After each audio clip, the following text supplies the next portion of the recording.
talked about women being risk averse. We've talked about and needing to be to embrace risk a little bit more. We've talked about the mindset. What are some of the other major lessons? If we could have 5, that would be great. We only have 2, so if we could have 5, that would be wonderful, that you've learned from these rich men. Absolutely. So I talked about the abracadabra principle. What you say, you create. I talked about taking risks. Yeah. I've talked about one was the circle, Influence. the circle of wealth. Yes. So when you create wealth, it's a circle, and you give back. So those are 3. I've talked about another 13 principles. So accountability and being responsible. So being accountable for your actions. Yes. And making good decisions. Let me grab the book. Go right ahead. I haven't done an interview for a few years in terms of Gold Digger. Oh yes, good stuff here. Okay, I have Gold Digger here. So abracadabra principle, visualization, creative visualization is really important in terms of visualizing the life you want. So even with my current clients, I ask them what do you want? Visualize, visualize it's done. How does it feel? What are you doing? And so visualizing that you're winning the race, visualizing that you're sailing in the South Pacific, visualizing that you walk into your dream house, visualizing that you're helping people. You have a far reach and you're helping all kinds of people with whatever your service, your product, or just even if it's financially, maybe you're helping people. So that's another way to really one of these 13 lessons. Create impact is fun because it's there's that whole type D and type D end type of people. So there's the people who say, what if this, what if the bubble bursts, and what if I get hit by a bus, and what if I die? It's like, hey, that's one thing that we all have in common as a human race. We're all gonna die. So it's create impact. It's like everything you do it with passion and enthusiasm. So that's another lesson.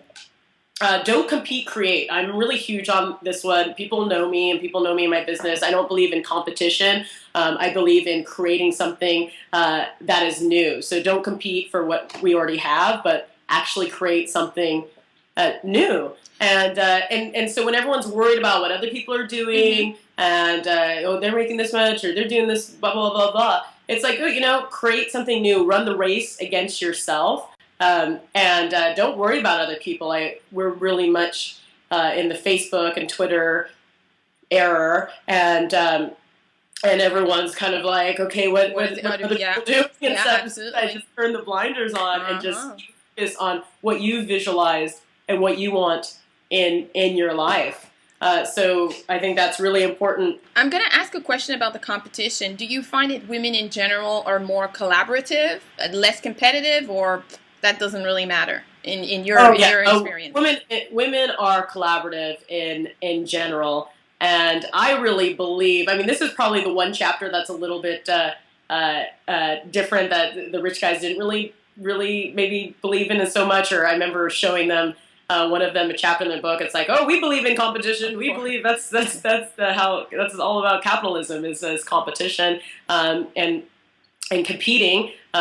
And there is an aspect of that in business, but in terms of what I believe is collaboration, when the river rises, all boats rise. So I know I teach when I'm working with my clients, it's like to collaborate with other people, because it's just going to make it easier. And when you have a goal, a collaborative goal, or a collective goal with other people, it's just going to be easier to get there. That's a great quote. When the river rises, all boats rise. Exactly. Good one. Exactly. Another one I have in there is attitude of gratitude, and of course we heard. It's interesting that this book it came out the same year as The Secret, so that was something that we all heard about in the movie The Secret. Yes. And gratitude is really important. Is to be grateful for what you have. I had a client yesterday, and her credit card was stolen. And all kinds of crazy stuff was happening because of that, and she was, totally freaking out. And I said, well, let's be grateful that you have money, Let's be grateful that it's being able your bank is going to be returning it, because there's a lot of people who don't even have that. And so that's very important, is to be grateful for what you have. Writing things down, this is part of the whole creative visualization. As I say, what you say you create. So the tongue is very important. What you use with your words are so powerful. Absolutely.